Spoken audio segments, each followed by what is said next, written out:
১৯৮০-র দশকে আফগানিস্তান ও সোভিয়েতের যুদ্ধ চলছিল। এক তরুণ মুজাহিদ যুদ্ধের ময়দানে নামার আগে অজু করে মসজিদে ২ রাকাত নামাজ পড়ছিলেন। তার সহযোদ্ধারা লক্ষ্য করল, নামাজ শেষ করে তিনি হঠাৎ হাসতে লাগলেন। একজন জিজ্ঞেস করল, ভাই, এখন যুদ্ধ শুরু হবে, আপনি কেন হাসছেন?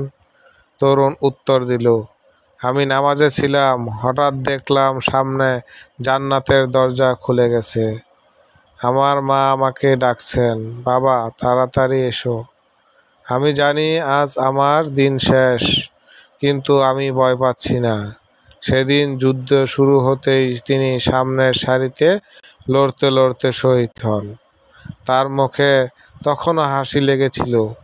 সহযোদ্ধারা শপথ করে বলছিল, তার মুখ থেকে মিষ্টি সুগন্ধ বের হচ্ছিল। যে আল্লাহর পথে জীবন দেয়, তার জন্য মৃত্যু হাসির মতো মিষ্টি হয়ে যায়।